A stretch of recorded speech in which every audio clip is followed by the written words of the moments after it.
నమస్తే అండి. నా పేరు డాక్టర్ మనోజ్ కుమార్ గుడ్లూరు. నేను ఆర్థో రోబోటిక్ సర్జన్ అండి, స్పోర్ట్స్ మెడిసిన్ స్పెషలిస్ట్ అండి.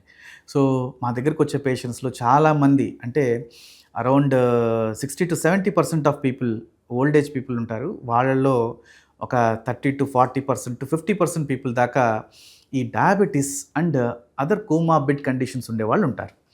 సో, షుగర్ వచ్చిన వాళ్ళందరూ కూడా ఏం చెప్తారంటే, "సార్ మీరు తినే డైట్‌లో మీరు కొంత ఎక్కువ తిన్నా లేదా కొంత మోతాదు ఎక్కువైనా కూడా ఈ షుగర్ పెరుగుతుంది. కొద్దిసేపైనా వాక్ చేయండి" అని అంటారు. సో, కొద్దిసేపు వాక్ చేయడానికెళ్తే వాళ్ళకి ఆల్రెడీ ఆర్థరైటిక్ చేంజెస్ మోకాల్లో గానీ, హిప్స్‌లో గానీ, జాయింట్స్‌లో గానీ, స్పైన్‌లో గానీ ఉండటం వల్ల వాళ్ళు కొంత దూరం వాక్ చేస్తే నొప్పులొచ్చి చాలామంది మధ్యలోనే ఆపేయడం జరుగుతుంది. డాక్టర్ గారు నేను 10 అడుగులు కూడా వేయలేకపోతున్నాను. లేదా 20 అడుగులు కూడా వేయలేకపోతున్నాను. సో, ఇలాంటి వేయలేనప్పుడు చాలా వరకు మాకు ప్రాబ్లమ్స్ అనేటివి పెరుగుతున్నాయి. దీనికి ఏం చేయమంటారండి?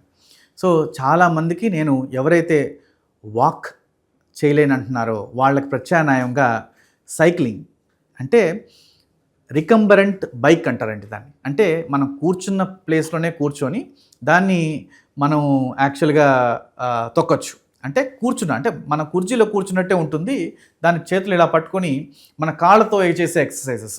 అంటే కూర్చున్న ప్లేస్‌లో కూర్చొని కాళ్ళు మూవ్‌మెంట్ చేస్తూ ఉండడం వల్ల, సార్ అలా చేయడం వల్ల మనకేమైనా ఉపయోగం ఉంటుందా? అన్నీ కదలాలంటారు కదా బాడీలో అంటే, షుగర్ పేషెంట్స్ నడవలేని వాళ్ళకి ఈ 70% వెయిట్ ఆ కూర్చునే సీట్ మీద పోతుంది.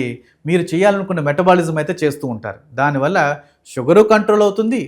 మీ జాయింట్ మీద లోడ్ కూడా తగ్గుతుందండి. సో, ఇంకా దీనికన్నా బెస్ట్ ఇంకా ఏమన్నా ఉన్నాయి డాక్టర్ గారు అంటే స్విమ్మింగ్ అండి.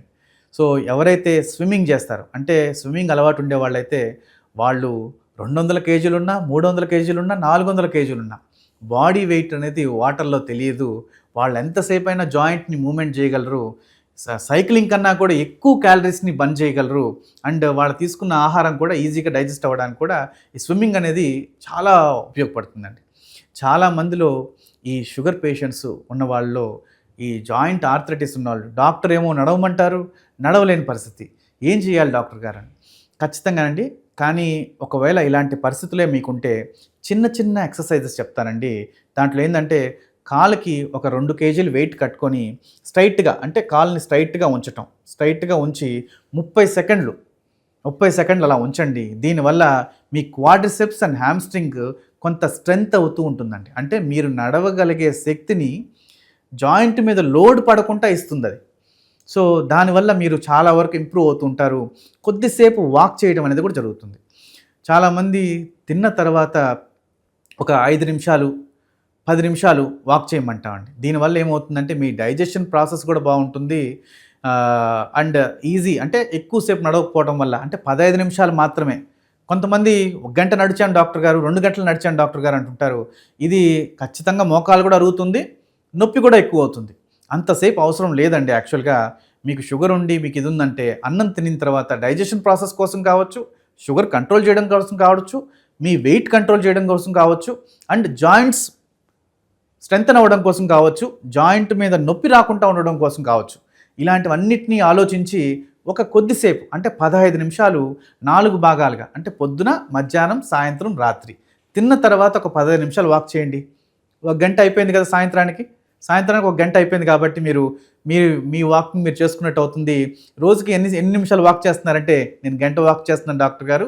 కానీ 4 పూటలు చేస్తున్నాను. దానివల్ల నాకు జాయింట్ మీద ఇంపాక్ట్ లేదు. ప్లస్ వాక్ కూడా చేస్తున్నాననే ఇది ఉంటుంది. జాయింట్స్ సప్పుల్‌గా కూడా ఉంటాయి. న్యూట్రిషన్ కూడా బాగా వస్తుంది. మీ జాయింట్ స్ట్రెంథెనింగ్ కూడా బాగా పెరుగుతుంది. సో, ఇది గాని చేయగలిగితే చాలా వరకు మీ షుగర్ కంట్రోల్‌గా ఉంటుంది. ప్లస్ మీ జాయింట్స్ హెల్తీగా ఉంటాయండి. నమస్తే.